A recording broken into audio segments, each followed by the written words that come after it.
Ya, y nos acompaña hoy para justamente desmenuzar los discursos, las actuaciones del presidente, lo que está ocurriendo aquí en las cercanías ya de un septiembre esperado, porque son 50 años.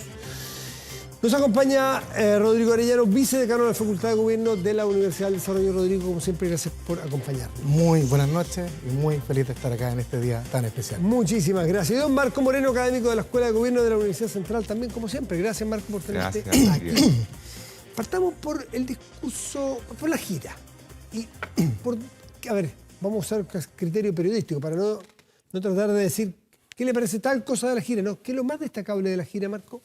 Bueno, yo creo que este distanciamiento de los liderazgos latinoamericanos, como tú señalabas en la introducción, de los K, de los Fernández, de los Petro, ¿no? En donde toma posición con mucha claridad respecto de lo que llama la invasión a Ucrania, lo dice con mucha claridad, y también de la situación en Nicaragua. Se podrá decir, claro, no tocó el tema de Cuba, pero esa es una línea roja complicada para el gobierno por el Partido Comunista Chileno. Entonces, pero respecto de los otros temas, creo que... Marco, tengo la idea que en otras oportunidades, porque él se refirió a una cosa puntual de Cuba, a que era un régimen que amparaba a los grupos terroristas. Dijo, eso no es verdad. Pero él otras veces ha criticado la dictadura castrista, no ha tenido complejos, ¿o me equivoco? No, por eso te digo que se distancia de lo que viene siendo la izquierda latinoamericana más tradicional, ¿no? Y creo que ese es un punto importante. Creo que la gira ha sido positiva para el presidente. Contrasta con la visión provinciana, que en un principio se decía que no debe ir porque hay una crisis política interna. Bueno, todo eso queda un poco de lado. Mañana ya está llegando o hoy día, la noche llegó en Suiza y le queda todavía Francia, ¿no? Donde va a visitar a un Macron que también está complicado por una crisis política y social compleja. Entonces yo diría que lo más destacado tendría que ver con este intento de un liderazgo latinoamericano distinto al que veníamos conociendo en la región. ¿Qué te ha llamado la atención a ti, Rodrigo, de esta...? No, han habido varias cosas. Bueno, lo primero me llamó la atención, fíjate, la dureza con que trató ciertas dictaduras y la omisión de Cuba. O sea, yo creo que no fue casual. Yo creo que hay efectivamente una línea roja impuesta ya hace un par de semanas entre el gobierno y el Partido Comunista a raíz de los 50 años. Partieron con la salida de Patricio Fernández dentro de este comité organizador y continúa con esto. Después también la mirada durísima contra Ucrania, que se desmarca también de su coalición. Recordemos que el presidente ucraniano estuvo acá en un despacho online con el Congreso, por supuesto, y estuvo ausente el Partido Comunista y el Frente Amplio. O sea, de alguna otra forma tiene miradas diferentes. No sé qué también le habrá caído en esas huestes la mirada del presidente. Entonces, siento que ha sido una gira hasta el minuto con cierto guiño al Partido Comunista, bien pauteado por ellos, y sin duda también los homenajes que ha realizado particularmente a Baltasar Garzón, también creo que se ha tomado la agenda sobre otras cosas que pueden ser más relevantes, los convenios de acuerdos comerciales con otras naciones. Entonces, ha sido una gira que no ha tenido de alguna otra forma la pulcritud que uno esperase en relaciones internacionales. Me sorprendió, fíjate, que el canciller, que es la persona que en el fondo lleva nuestras relaciones, se desentendiera de este homenaje a Baltasar Garzón. Dijo, esta fue una decisión del presidente, como también dando a entender que no estaba muy de acuerdo y que lo pidió como por sorpresa. Claro, tampoco que lo haya canonizado, ¿no? Él entregó una medalla, digamos, un reconocimiento, no hizo un acto, digamos, de condecoración técnicamente hablando, porque las condecoraciones en Chile son dos y tienen un procedimiento, eso lo dijo el propio canciller Van Claveren. Pero evidentemente, ¿no es cierto?, lo que él intentó y hizo el punto hoy día con Garzón es decir, un reconocimiento, ¿no es cierto?, a la acción de él como juez que persiguió finalmente a Pinochet y permitió que Pinochet no se pudiera ser encarcelado. En torno a Pinochet en esa época. O sea, hubo un yo creo que lo que el presidente Boric trataba de hacer, pues uno lo que entiende, me tocó entrevistar aquí mismo al canciller Van Claveren, de esas declaraciones, son de Estado Nacional, tiene que ver con ese elemento, el elemento clave que significó Baltasar Garzón para el cambio de actitud que tuvo la justicia chilena frente a Augusto Pinochet, como lo tuvo también frente a ETA. Fue clave. Garzón puede tener todos los pecados que pueda tener y de hecho fue expulsado del Poder Judicial español por 11 años por interrumpir una comunicación entre personas que estaban siendo imputadas, investigadas por delitos de corrupción y su abogado, que eso es absolutamente inaceptable, un acusado que no puede hablar con su abogado. Y fue expulsado del Poder Judicial. No se trata de sacralizar a Garzón, pero en respecto al tema de derechos humanos, eso es lo que el presidente quiere Ahora, políticamente puede ser un error, no sé qué dirán ustedes. Quiere poner ese énfasis. Sí, bueno, la medalla es una medalla que se le entregó también a Joan Manuel Serrat y se le va a entregar a un conjunto de artistas y otras personas que tuvieron un rol importante durante la dictadura y los 50 años que se enmarcan en la celebración del 11 de septiembre. Creo que ese elemento no es el esencial, sino que más bien lo que quedó claro es que el presidente está desplegando una gira que le permite tomar un poco de distancia de los problemas internos y de alguna manera de ahí se va a aproximar a su regreso a lo que está pasando en el país. Claro, yo además tengo una especie de como de seco con la figura de Baltasar Garzón, no solamente por su condición de juez y todos los problemas judiciales que tuvo en España, sino que además recordemos que él tuvo un rol bien relevante en una cuestión de competencia de soberanía chilena, o sea, fue muy... En Bolivia. Fue efectivamente, y a mí me tocó particularmente estar en un debate en que él pensó que solamente habían españoles en la Universidad Autónoma de Madrid, en que trataba a Chile de un país que se creía de impoluto y que solamente daba una visión bastante sesgada del tema. Entonces, claro, es una figura que divide sin duda a los chilenos, por distintas razones.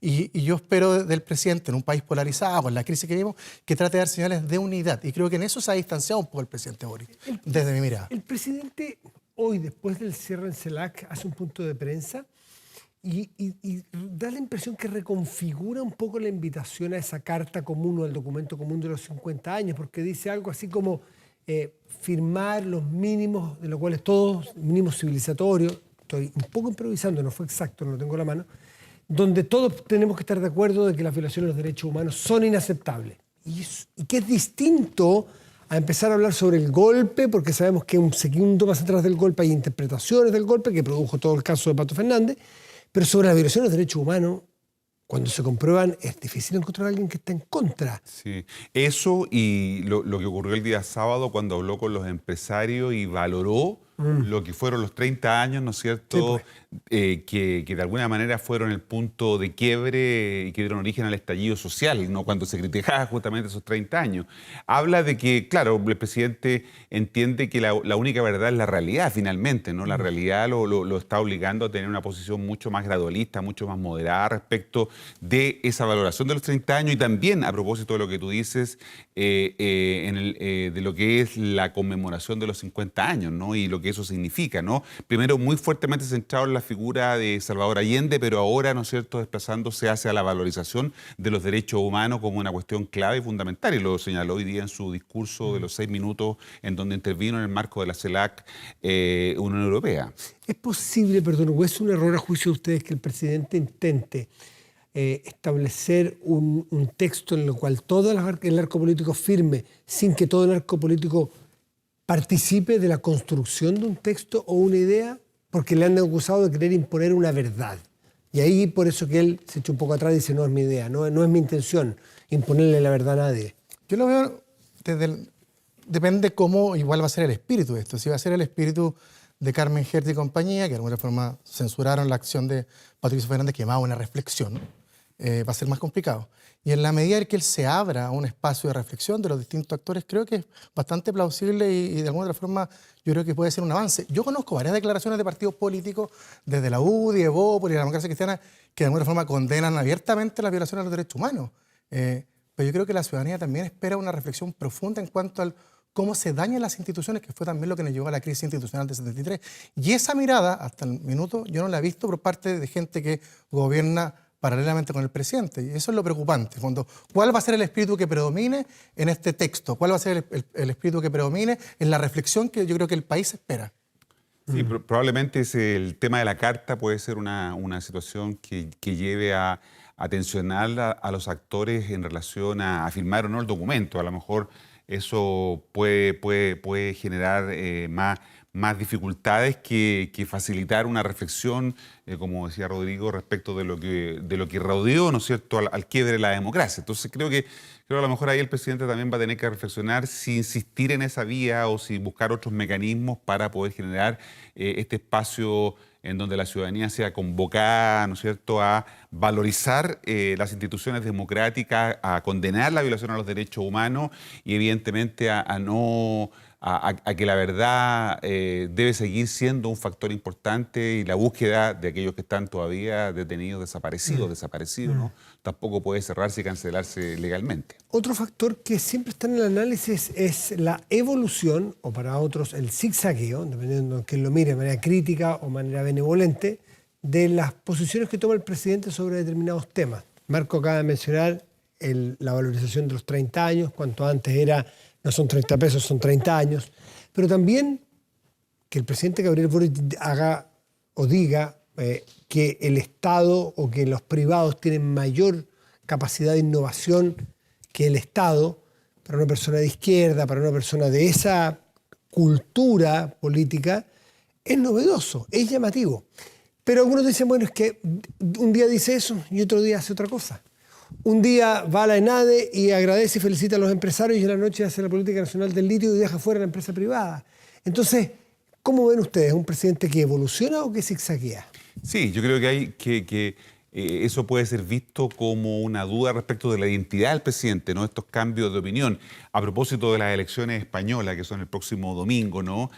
Toda la campaña contra Sánchez que ha hecho el PP es que el sanchismo, ¿no es cierto?, es mentira. Y Sánchez ha dicho, yo no soy mentiroso, lo que pasa es que cambio de opinión, ¿no? Probablemente aquí también tenemos eso, esa situación en donde el presidente cambia de opinión a partir de que se hace una convicción de cosas distintas, ¿no? Pero es que lo que le critican no es que cambie, sino que cambie y vuelve, va y vuelve. Eso es lo que he escuchado yo en los más críticos. Rodrigo probablemente va a ser uno de ellos. Yo soy bastante crítico con eso. Sí. O sea, el presidente de un mes a otro en la campaña se tuvo que moderar necesariamente para poder ganar la segunda vuelta presidencial y lo hemos visto a lo largo de su mandato. Él quizás puede tener las mejores intenciones. Yo creo que él tiene un conflicto permanente con la coalición de gobierno y esto es en el fondo desnuda quizás la mayor debilidad que ha tenido este gobierno, que es tratar de fundir dos miradas de sociedad, de país, que son diametralmente opuestas. Una mirada socialdemócrata versus la mirada del Partido Comunista. Y esa tensión él todavía no la ha podido de alguna otra forma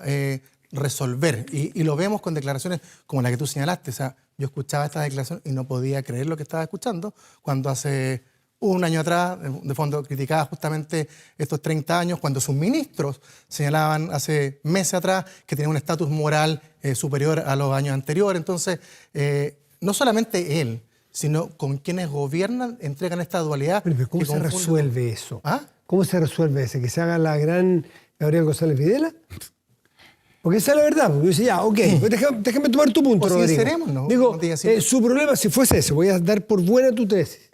El problema del presidente Boric es que el socialismo democrático lo apaña, el Frente Amplio va a ir detrás de él de todas maneras, pero su problema sería el Partido Comunista. Pero el Partido Comunista forma parte de uno de los pilares de su gobierno. ¿Qué puede hacer? Les menciono a Gabriel González Videla por la ley maldita, cuando sacó a los comunistas de su gobierno. ¿De eso estamos hablando? ¿Crees tú que debiera ocurrir?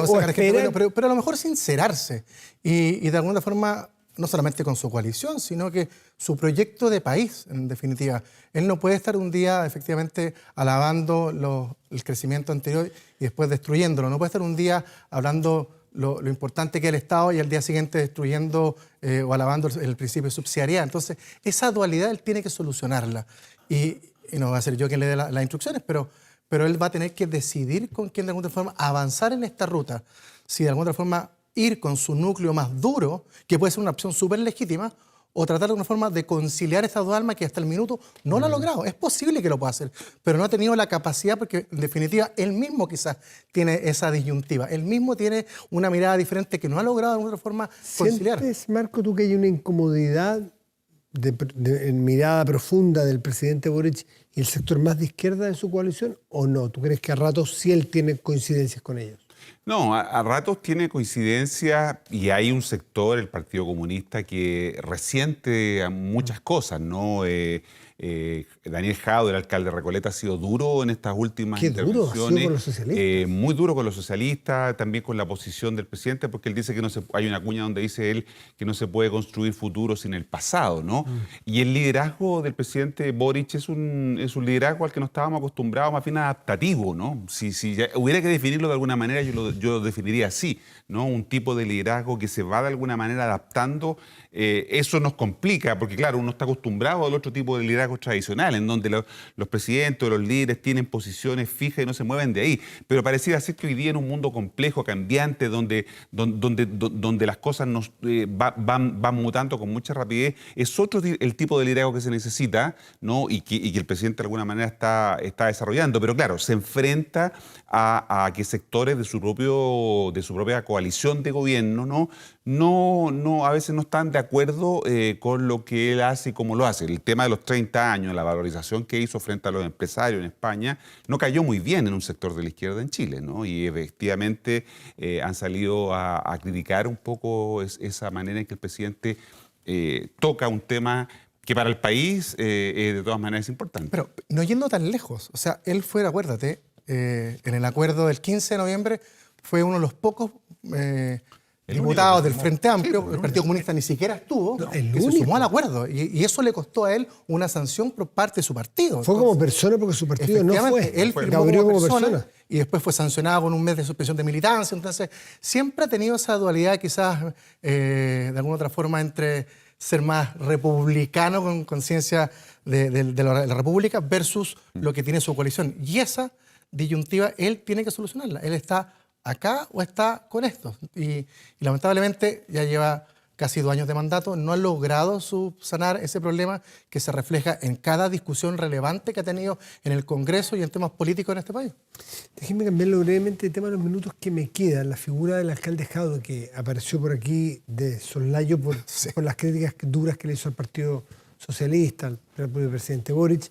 Pero en el tema personal, porque el alcalde Jadwe, hemos visto que en los últimos 4 o 5 días vimos que en el de la tercera se publicó, y el tiempo dirá que es tan cierto eso o no. Tengo la impresión de que la fuente es muy buena y que esa periodista suele no fallar en materias judiciales, por información que da, no es su opinión, en que estima que la Fiscalía va a formalizar a Daniel Jadwe por supuestos casos de corrupción, o coimas, o petición de coimas. Y ahora esto tiene que pasar, y vamos a ver si va a pasar y veremos si era acertado o no.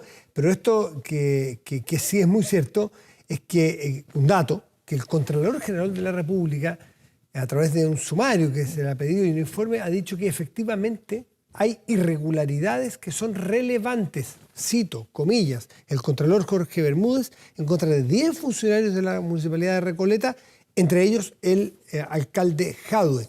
Parece que se le complica mucho el cerco investigativo al alcalde Jadwe, que sabemos cómo es, le responde a cualquiera, a la prensa, le responde el Contralor, pero parece complejo. ¿Y qué puede hacer el Partido Comunista si le juzgan o si le someten a proceso? Como hoy día es el sistema antiguo, es someter a proceso. Hoy día se llama formalizar. Si formalizan al que eventualmente alcalde, le puede costar el cargo al alcalde. Bueno, eso. Porque hay muchos partidos que si hay uno de sus militantes formalizados por caso de corrupción, les congelan o les suspenden o les quitan la militancia. El Partido Comunista no lo hemos visto enfrentado a una situación como esta.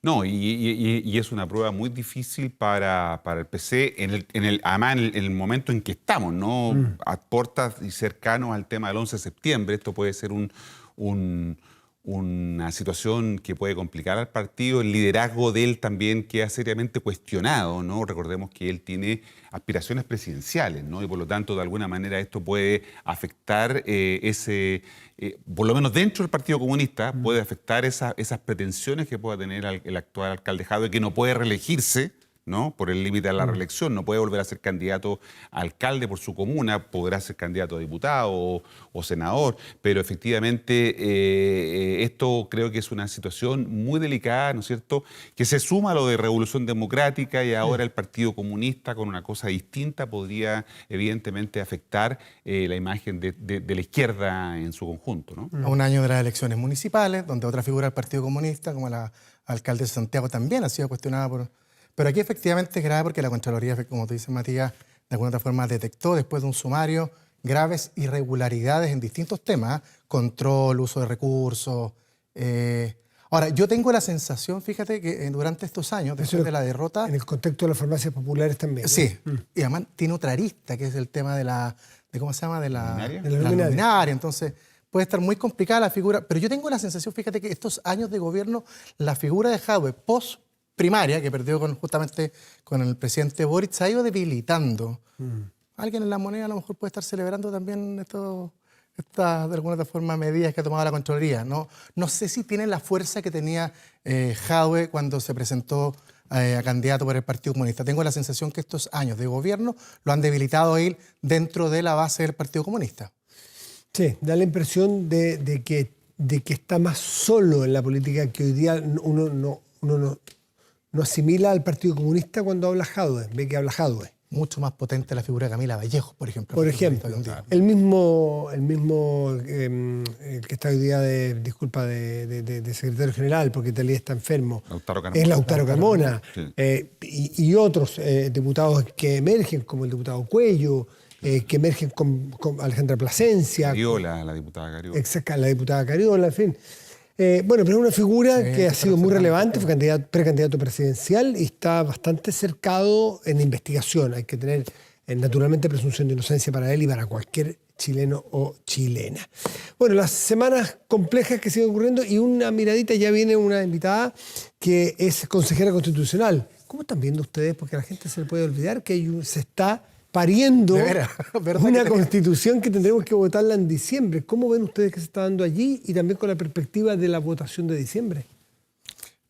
Yo la veo con cierto grado de preocupación. Primero porque yo soy de los partidarios que espero que este ciclo constitucional se cierre y que podamos construir una buena constitución para el país. Pero veo con preocupación la distancia que ha tenido este proceso de la ciudadanía. Veo con preocupación algunas incorporaciones de indicaciones que pueden de alguna forma complicar los acuerdos entre los distintos sectores. Esto tiene que ser, ojalá, con un acuerdo amplio porque requiere una gran votación.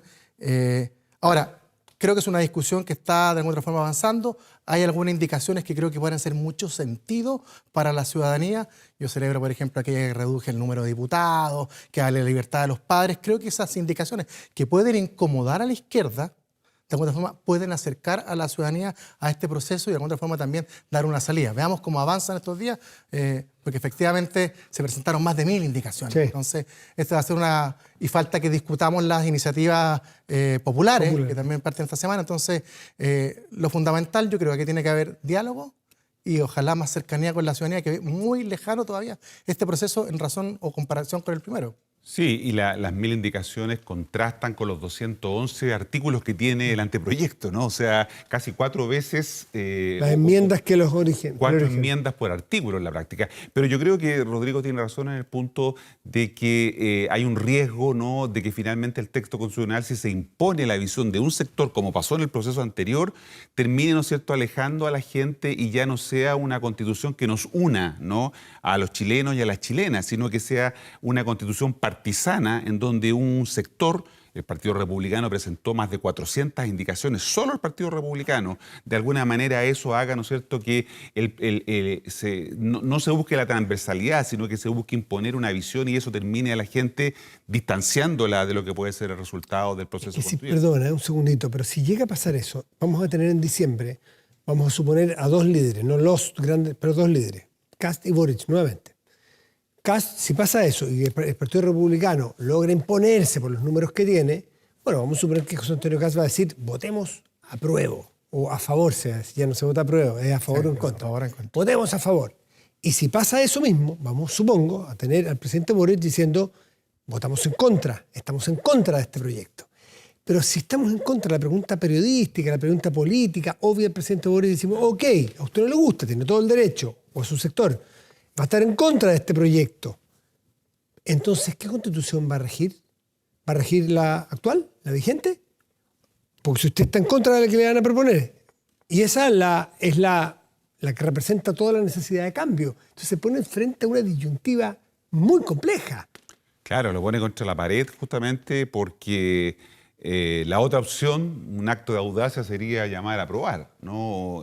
Pero claro, no es la constitución que el sector que está gobernando quisiera, ¿no? Y por lo tanto hay un riesgo ahí. Pero también el riesgo es que el gobierno no tiene mucha más agenda para el segundo semestre. Recordemos que, o sea, para el próximo año, recordemos que el próximo año y el siguiente tenemos ciclo electoral, tenemos elecciones y por lo tanto el gobierno se comienza a quedar sin agenda si no puede aprobar la reforma tributaria, la de pensiones y salir airoso respecto al tema constitucional. Se quería efectivamente sin relato. En el fondo, él tuvo un compromiso, pensiones, tributaria, constitución, y si se llega a caer la constitución, finalmente va a ser un gobierno de paso y no va a ser un gobierno de grandes reformas como era lo que había propuesto. Rodrigo Arellano de la UDD, Marco Moreno de la Universidad Central. Muchísimas gracias a ambos por estar aquí esta noche, como siempre ayudándonos a tratar de entender mejor los hechos políticos de Chile y un poco más allá. Que estén bien ambos. Muchas gracias. Chao, María. Buenas noches.